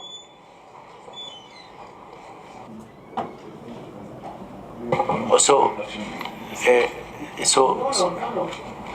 the issue that have just been raised by Senator Duro about this person who disappeared, went somewhere, and then after some time, and he came back. Yeah. So I agree with you. We are going to discuss with the DCI, and then we see how best which team can actually be able, because we have got the best investigators. Honorable Senator. No, they are there. They can do the job. Very well, IG. Thank you very much for your time, ID. And as a committee, we give the following directions. That the committee takes exceptional concern with the manner in which the governors have remained unaccountable in many aspects. The committee directs the IG to take the necessary steps to address this matter. Secondly, the subject matter on Senator Osotsi, the committee adjourns the consideration of the matter pending the appearance of the CS Interior. Thirdly, the IG is directed to conclude the investigations on the matter of threats to the life of Senator Fatuma Dulo within 14 days. Fourthly, the Office of the IG takes every necessary steps to protect the life of Senator Fatuma Dulo and assure her of safety in Isiolo as an elected leader. 5, the subject matter relating to the degazettement of Upper Hill Police Station is adjourned pending the submission of the relevant documents on the ownership of the land to the committee within 7 days as directed by the committee. And following that, the committee shall be asking the following officers to appear before the committee: the AG, the PCS, the IG, and the CS Interior. With those remarks, IG and your team, I want to thank you. And IG, I don't know if citizens without uniform can salute the police officers, but we do salute, we do cherish, we do honor the police officers in uniform, those who are not in uniform, who are serving this country. And we do believe that the police officers and the men and women in uniform are our heroes. We cherish them. And you have the full support of this committee, IG. And we do know very well that the challenges that the police, National Police Service is facing. But from time to time, we are tasked as elected leaders to ask questions that the public pose to us. And that's why we have the role of oversighting the National Police Service. So when we are asking tough questions, it's because we're doing our job. It's not because we don't respect and honor the officers in uniform. We do very much. And if we as citizens are allowed to salute, we salute you. I think, Mogeni, you should actually physically salute the officers and the commanders who are here. Thank you very much. This meeting is adjourned, and we can leave at our own pleasure.